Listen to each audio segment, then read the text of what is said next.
वेद कहते हैं ब्रह्मचर्य पर चलने वाला ब्रह्मचारी सफलता और सौभाग्य का पात्र है, जबकि ब्रह्मचर्य के मार्ग पर ना चलने वाला प्रेरणाहीन मनुष्य तनाव से ग्रसित रहता है, ऊर्जा की कमी रहती है और दुर्भाग्य उसका पीछा नहीं छोड़ता। क्षणिक सुख देने वाली इंद्रिय उसकी आत्मा को मार देती है, जो सोचने समझने की क्षमता को नष्ट कर उसे पशु योनि में ले जाती है। लेकिन जब कोई आत्म संयम और वीर्य संरक्षण के द्वारा वेदों में बताए गए ब्रह्मचारिक दिनचर्या का पालन करता है, तो उसमें कुछ खास परिवर्तन होते हैं जो कि अविश्वसनीय है। तीव्र एकाग्रता, अटूट विश्वास, अपार ऊर्जा, दीप्तमान त्वचा, प्रबल इच्छा शक्ति, आत्मिक दीप्तमान त्वचा, प्रबल इच्छा शक्ति, आत्मिक जागरूकता, सृजनात्मक ऊर्जा।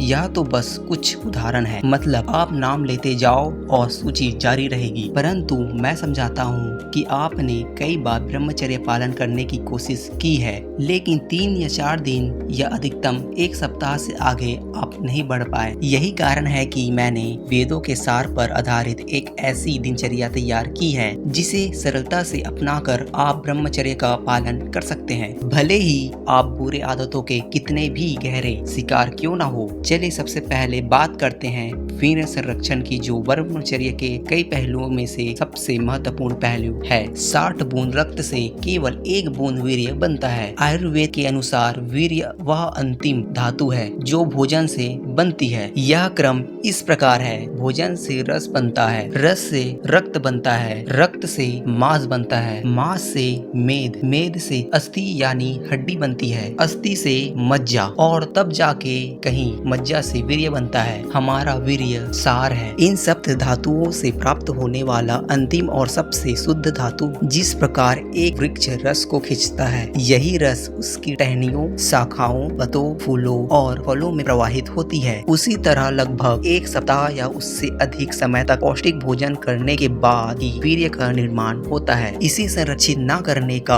अर्थ है लगभग हर हफ्ते आधा लीटर खून बहा देना। ऐसा व्यक्ति समय से पहले ही बूढ़ा दिखने लगता है, कंधे झुक जाते हैं और चेहरे पर झुर्रियां आ जाती है। इसी से आपको अंदाजा हो गया होगा कि यह कितना कीमती है। पर तंत्र इसे एक अटेप और ऊपर ले जाता है। तंत्र के अनुसार हमारे शरीर में 7 चक्र होते हैं। मूलधार चक्र, ये चक्र हमारे गोत्र व होता है। ये चक्र हमारे गोदे पर स्थित होता है। नींद, भोजन और वेतन अर्थात वासना को संचालित करता है। स्वादिष्ठान चक्र, यह चक्र हमारी नाभि से थोड़ा नीचे होता है और भय अथवा डर को संचालित करता है, जैसे किसी भी चीज से डर लगना, असुरक्षित महसूस करना या सामाजिक स्थितियों में घबराहट होना। मणिपुर चक्र, यह चक्र हमारे नाभि के स्थान पर स्थित होता है और किसी भी लक्ष्य पर टिके रहने की शक्ति प्रदान करता है। इसका सही तरीके से सक्रिय होना आपको गोल सेटिंग और उसका पूरा करने की इच्छा प्रदान करता है। अनाहत चक्र, यह हृदय स्थल पर स्थित होता है और प्रेम और आनंद का चक्र माना जाता है। इस चक्र के जागृत होने से आप शुद्ध प्रेम और आनंद का अनुभव कर सकते हैं और लोग आपके आभा मंडल से प्रभावित होता है। विशुद्धि चक्र, यह चक्र गले के पास स्थित होता है और आत्मविश्वास बढ़ाने का कार्य करता है। इस चक्र के सक्रिय होने से आप अपनी बातें बिना किसी झिझक के कह सकते हैं और आपकी बातें दूर दूर तक प्रभाव डालेगी।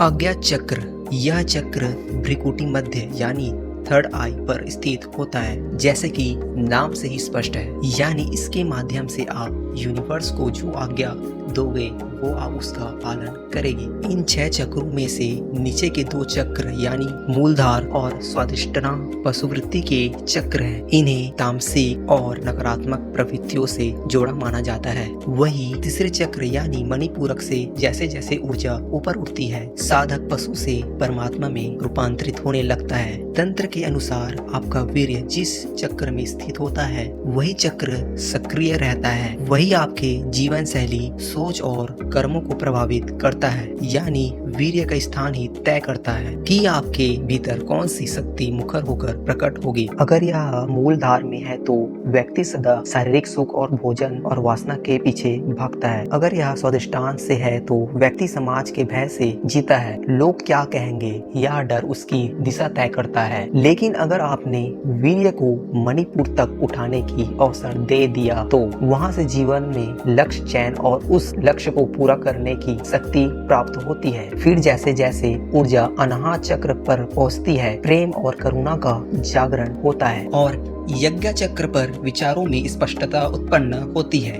इस स्थिति में व्यक्ति किसी भी विचारों को मैनिफेस्ट कर सकता है, फिर चाहे वह विचार किसी टेक्नोलॉजी का हो, व्यापार का हो या कला का क्षेत्र का हो। ऐसे लोग अपने विचारों को संगीत, नृत्य, लेखन या कविता के रूप में प्रकट करते हैं, जिसका विधन आपका वीर्य है। परंतु यह वीर्य तब तक सुरक्षित नहीं रह सकता जब तक कि आप अपने आहार को नियंत्रित नहीं करते। श्री कृष्ण कहते हैं, युक्त आहार विहारस्य युक्त चेष्टस्य कर्मासु युक्त स्वप्नो प्रबोधस्य योगो भक्ति पूर्व। अर्थात जो व्यक्ति अपने आहार को युक्त रखता है, अपने विचारों को संयमित करता है और अपने इच्छाओं को साधता है, वही वास्तव में ब्रह्मचारी है। माताहार, जिसका अर्थ है कि कुछ दिनों के लिए, जैसे कि 7 दिन, 14 दिन या फिर 21 दिनों तक के वह सात्विक भोजन का पालन करें, साथ ही अपनी आवश्यकता से थोड़ा कम खाएं। इससे आपके शरीर में जमा सारी गंदगी,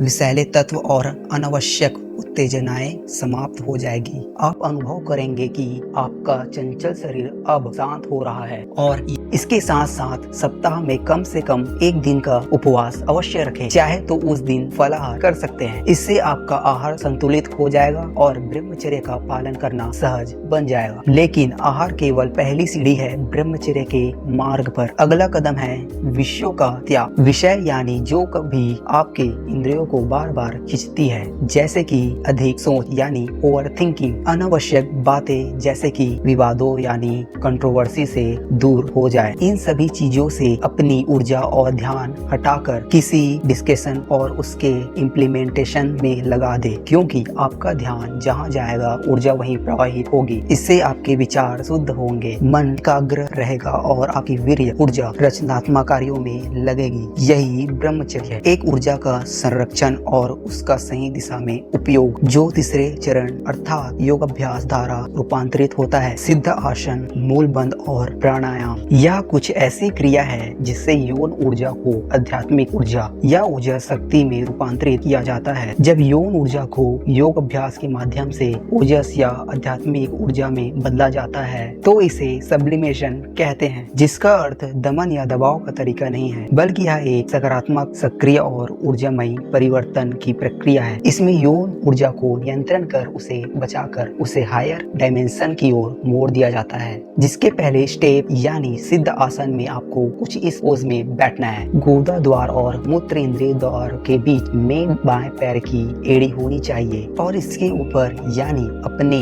ज्वाइंटल पर आपके दाएं पैर की एड़ी होनी चाहिए। ऐसे 20 मिनट बिना हिले डुले सिद्ध आसन का अभ्यास करें। ऐसा कम से कम 7 दिन तक करें। फिर इन 7 दिनों के पश्चात इस आसन में मूल बंध लगाएं। मूल बंध में अपान वायु जो मल का निष्कासन करता है स्वाभाविक रूप से नीचे की ओर जाती है, स्वाभाविक रूप से नीचे की ओर गति करने की प्रवृत्ति रखता है। मूल बंध में हम इसका उल्टा करते हैं, अपना वायु को ऊपर की ओर बढ़ाया जाता है, गुदे को संकुचित कर और इसे मजबूती से ऊपर खींचकर। जब आप इसका अभ्यास करेंगे तो आपको यह खुद ही समझ में आने लगेगा कि अब मूल बंध लगने लगा है। फिर धीरे धीरे आप इसे लंबे समय तक होल्ड कर पाएंगे। ब्रह्मचर्य के मार्ग पर मूल बंध एक अत्यंत उपयोगी तरीका है। ऐसा कम से कम 10 से 20 बार करें। फिर प्राणायाम की सहायता से मूल बंध द्वारा संग्रहित इस ऊर्जा को शरीर में विस्तृत होने का अवसर दे। प्राणायाम के लिए अपनी आंखें बंद करें और अपनी सांसों को सहज होने दें और दाहिने अंगूठे से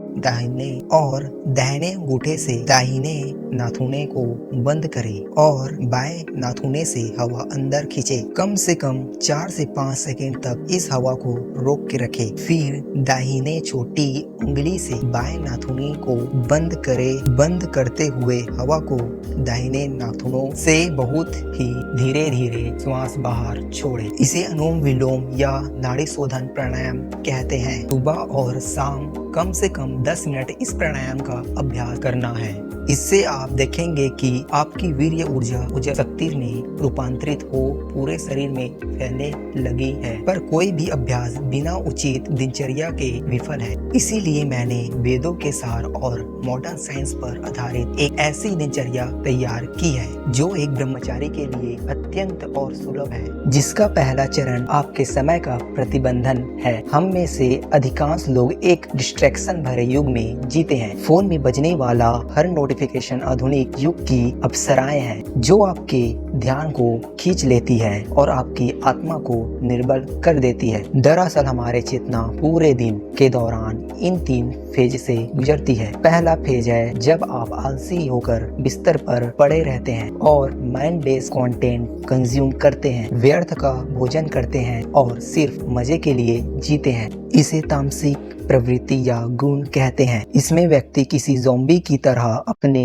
इंद्रियों का गुलाम हो जाता है, जो शास्त्रों में महिषासुर से दिखाया गया है। फिर अगला फेज है जब आप गोल ओरिएंटेड होकर अपने लक्ष्य के पीछे भागते हो, जैसे मर्यादा पुरुषोत्तम राम अपने कर्तव्य का पालन करते हुए राजगद्दी संभालते हैं। और अंतिम अवस्था सत्य की है। यह चेतना की सबसे उच्चतम दशा है, जिसके होने के किसी भी लक्ष्य में आपकी पराजय होना असंभव है, अर्थात केवल सत्य धारा ही संभव है। यह चार्ट आपको बताएगा कि आपके समय का प्रवाह पूरे दिनचर्या के दौरान अधिकांशतः किस कोटि में रहता है, ताकि आप अपनी चेतना के इन तीनों फेजेस को मेंटेन कर पाए। सबसे पहली कोटि है उद्देश्यपूर्ण कार्य। जैसे अगर फिजिकल फिट होना चाहते हो तो कसरत करना जरूरी है। अगर समृद्ध होना चाहते हो तो या किसी स्किल को एक्वायर करना, मेरे लिए राइटिंग, रिसर्च और इस तरह की वीडियो बनाना है। फिर अगली कोटि है अवश्य कार्यों की, जैसे सुबह जल्दी उठना, रात को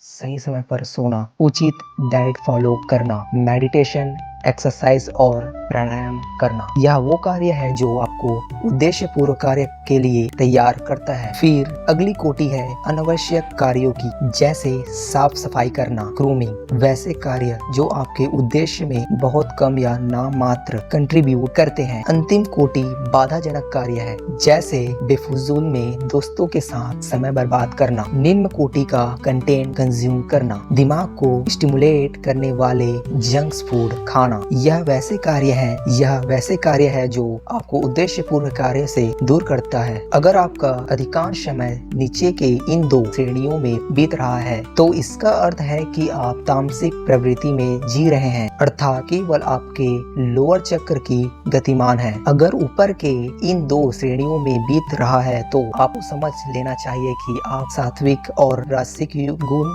वाले व्यक्ति हैं और ऊपर के चक्र जागृत है। एक संतुलित दिनचर्या 80-20 पर आधारित होती है, यानी 80% समय ऊपर की कोटि में व्यतीत हो रहा है और बाकी का 20% नीचे की कोटि में। इसीलिए शुरू के 7 दिन केवल यह पता लगाएं कि आपका समय किस कार्य में सबसे अधिक जाता है, उसे नोट करें, फिर इस दिनचर्या का पालन करें, जिससे 80-20 सिद्धांत स्वयं ही स्थापित हट जाएगा। सर्वप्रथम सुबह एक खास समय पर उठे। शास्त्रों में ब्रह्म मुहूर्त की महिमा हमेशा से बताई गई है कि इस तरह इस समय उठने वाला व्यक्ति उच्च चेतना को प्राप्त कर सकता है। इसलिए हर रोज 4 बजे उठने का प्रयास करें। अगर ऐसा न संभव हो तो 5 बजे उठे। फिर 5 से 6 बजे दिन के इस पहले घंटे को खास तरीके से उपयोग करें। इस समय को हम 3 श्रेणियों में बांट देते हैं। पहले 20 मिनट एक्सरसाइज का होगा, अगला 20 मिनट मेडिटेशन का और आखिरी 20 मिनट में हम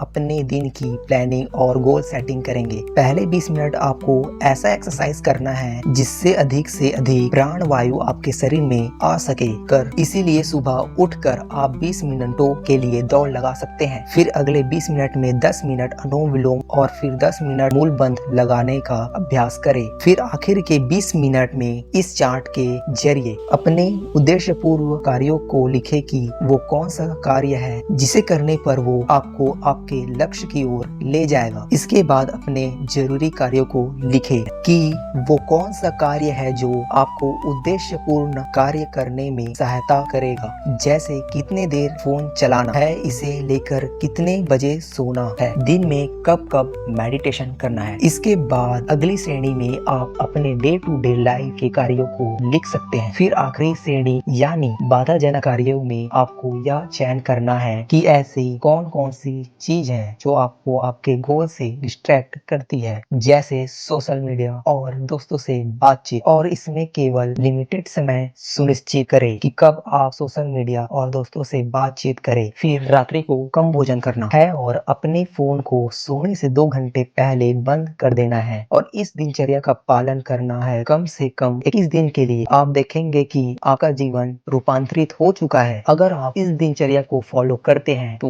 निश्चित ही आपको वहां पहुंच जाओगे जहां आप सोच भी नहीं सकते। वीडियो अच्छी लगे तो ऐसे ही सपोर्ट बनाए रखना और वीडियो अच्छी लगे तो सब्सक्राइब लाइक करना ना भूले।